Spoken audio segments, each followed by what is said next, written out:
Hi, I am Deepika Karanji. I simplify blockchain concepts.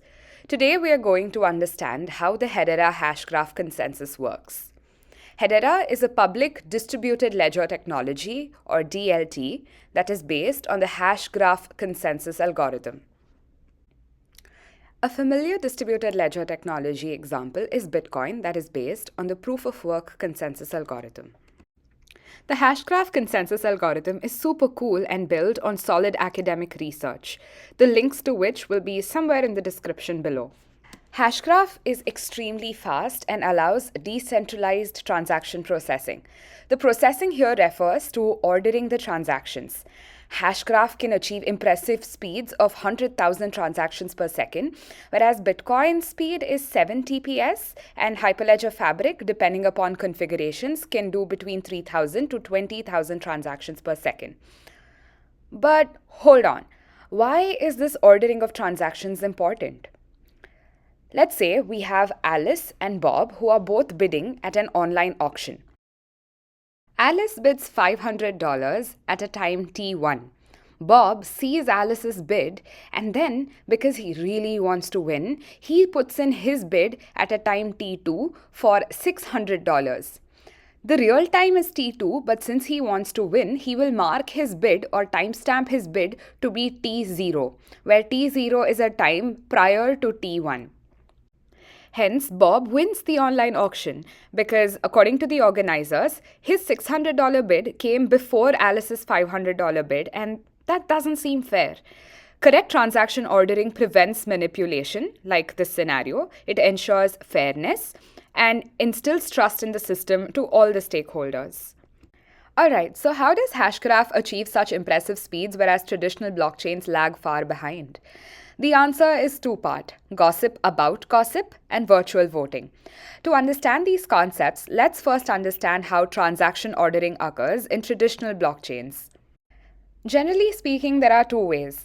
The first is an approach where a central node or a central ordering service determines the order of transactions to be, say, 1, 2, 3, and then broadcasts this order to all the nodes in the network. Since this approach is centralized, it's generally used only in permissioned blockchain settings where all the nodes are known and the ordering service is a trusted service.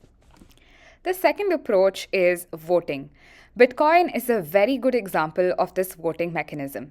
Let's say some transactions 1, 3, 2 in no particular order are broadcast to every single node in the network. Each node then proposes its own order of these transactions. The first one says it's 1, 2, 3, but the second one says it's 1, 3, 2. And the remaining nodes go ahead and say, hey, I actually agree that the order is 1, 2, 3. Now, since majority of the nodes agree that the order is 1, 2, and then 3, that becomes the final order of the transactions. In the centralized approach, we see that this order was proposed by the central ordering service. Cool. Let's now understand how Hashgraph orders its transactions. It uses something called gossip, which forms the very core of this algorithm, where a single node picks a random neighbor node and shares all its information with this neighbor. Gossiping occurs in rounds.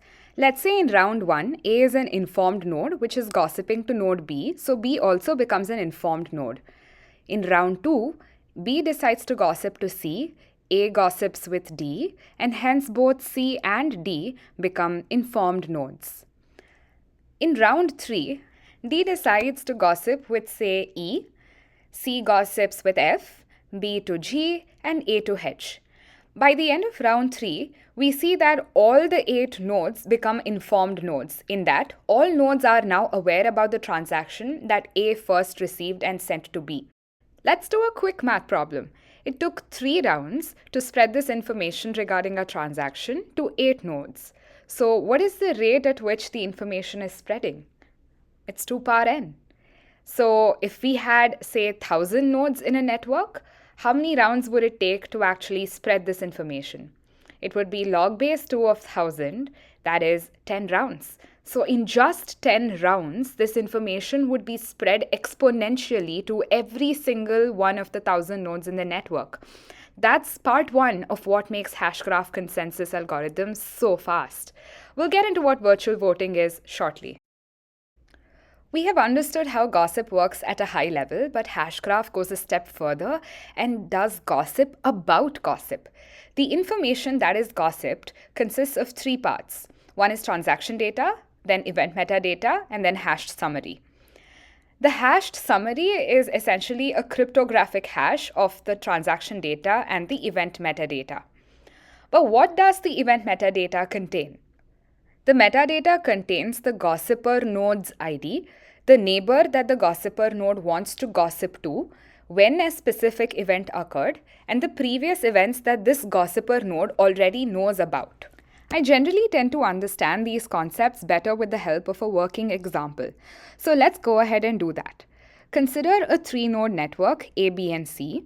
A has received some transaction that it wants to communicate with B, so it creates an event E1. The transaction is Alice paid Bob $50. Let's now look at the metadata population. First is this node's ID. So the initiator here was A, so A. Who the node wants to gossip to or wants to talk to, which is B. When this event occurred, let's say time T1, and there are no previous events, so that's a null. So the transaction plus metadata plus a hash summary, which we've excluded in this diagram, is gossiped to node B in round 1, where A served as the initiator because A received the transaction. Let's assume that this particular transaction has propagated through the network, and we are looking at a different transaction that has occurred where B serves as the initiator. The transaction is that Bob paid Charlie $10. So since B now wants to gossip it, the node ID will be B, it wants to gossip with C, the event occurred at a time T2, and then comes the interesting part, which is the link to the previous events that this node knows about. Whoa, hold on. Why is this important? E1 was the gossip that node B received from node A in the first round of gossip.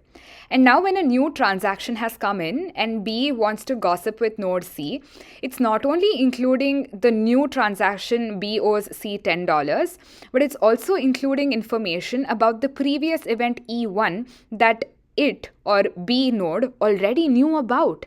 So by the end of round 2, node C not only knows about the transaction Bob paid Charlie $10, it is also aware about the fact that Alice paid Bob $50 because B has gossiped about gossip. As transactions come in and as transactions propagate through the network, the hashgraph gets populated with each node's ID, the nodes that it has talked to, when a specific transaction or event occurred, and previous events that this node already knows about. Now, all of this sounds fascinating, but I still don't know how the nodes agree on the correct order of transactions. So I met Mr. Richard Bair, who is the director of engineering at Hedera, and his answer was magic. What magic was this? It's virtual voting. I went through the research papers so that you don't have to. Consider a 6-node network, A, B, C, D, E, F. Since each node knows the timestamp at which every other node received each piece of information, a node can predict how those nodes would vote or how those nodes would order the transactions if they were to cast their votes. For example, node A will look at the shared history or timelines of when each node received a transaction. It will then predict how these nodes would vote for the transactions to be ordered. Since each node has the same timeline history, all the nodes independently arrive at the same ordering of transactions. But how do we know that this prediction is accurate and that every single node in the network will arrive at the exact same order of transactions? The answer is that virtual voting is deterministic. Let us understand this with the help of an example. Consider a 4-node setup with A, B, C, and D. At time T1, node A receives the transaction capital T1. A decides to gossip with B, so at timestamp T2, node B receives T1. Now both B and A decide to gossip with C and D respectively for the next round. So at T3, C receives T1, and at T3 as well, node D receives the transaction T1. So we can see that at T3, majority of the nodes were informed or became aware about the transaction T1.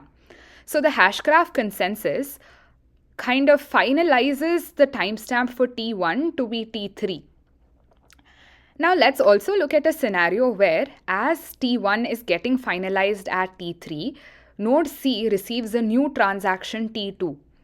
C decides to gossip with node D, for example. So at the timestamp T4, D receives the transaction T2.